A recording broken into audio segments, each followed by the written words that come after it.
Hello viewers, today I am presenting another motivational poem from the 9th standard course book 1.3 Hope is the thing with the feathers.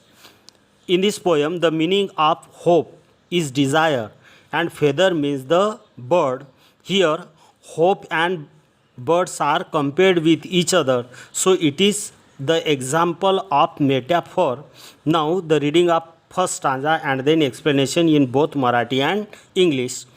Listen. Hope is the thing with feathers that perches in the soul and sings the tune without words and never stops at all. Explanation. The poetess compares the quality of a bird with hope. Hope means desire. She says, hope lives within human soul like a bird sits on the trees.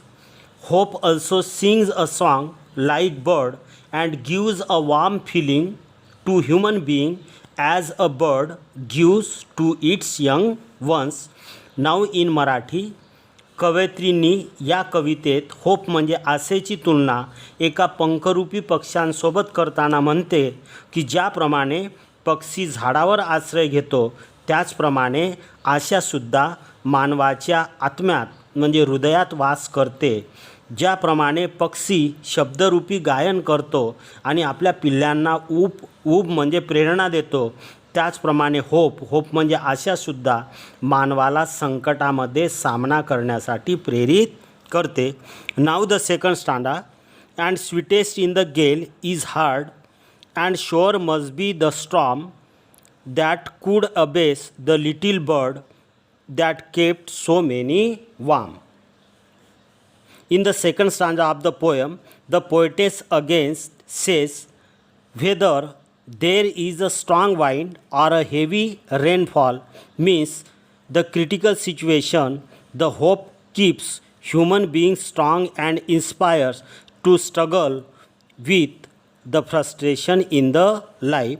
In Marathi, कवयित्री म्हणते की जीवनात कितीही वादळे निर्माण होत अथवा संकट निर्माण होत, होप म्हणजे आशा ही मानवाला संकटांना धैर्याने सामना कसा करावा यासाठी प्रेरणा देते, यासाठी प्रेरित करते.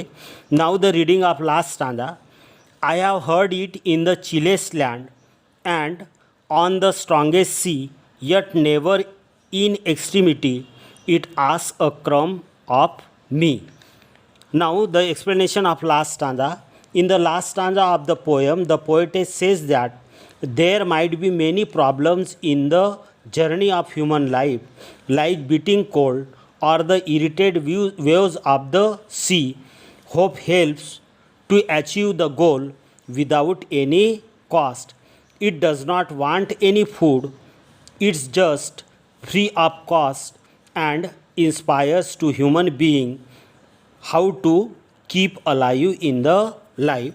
In Marathi, शेवटच्या कडव्यात कवयित्री म्हणते की मानवी जीवनात कितीही कठीण परिस्थिती जसे रक्त गोठवणारी थंडी आणि भयंकर समुद्राच्या लाटा किंवा अचानक निर्माण झालेली वादळे, अशा वेळेस होप म्हणजे आशा हीच मानवाची खरी शोभती असून ती अशा परिस्थितीमध्ये कसे जिवंत राहावे यासाठी मानवाला प्रेरित करते. तसेच धैर्याचा केवळ एक घास म्हणजे होपचा फूड हा अन्न असून किंमत मात्र शून्य आहे.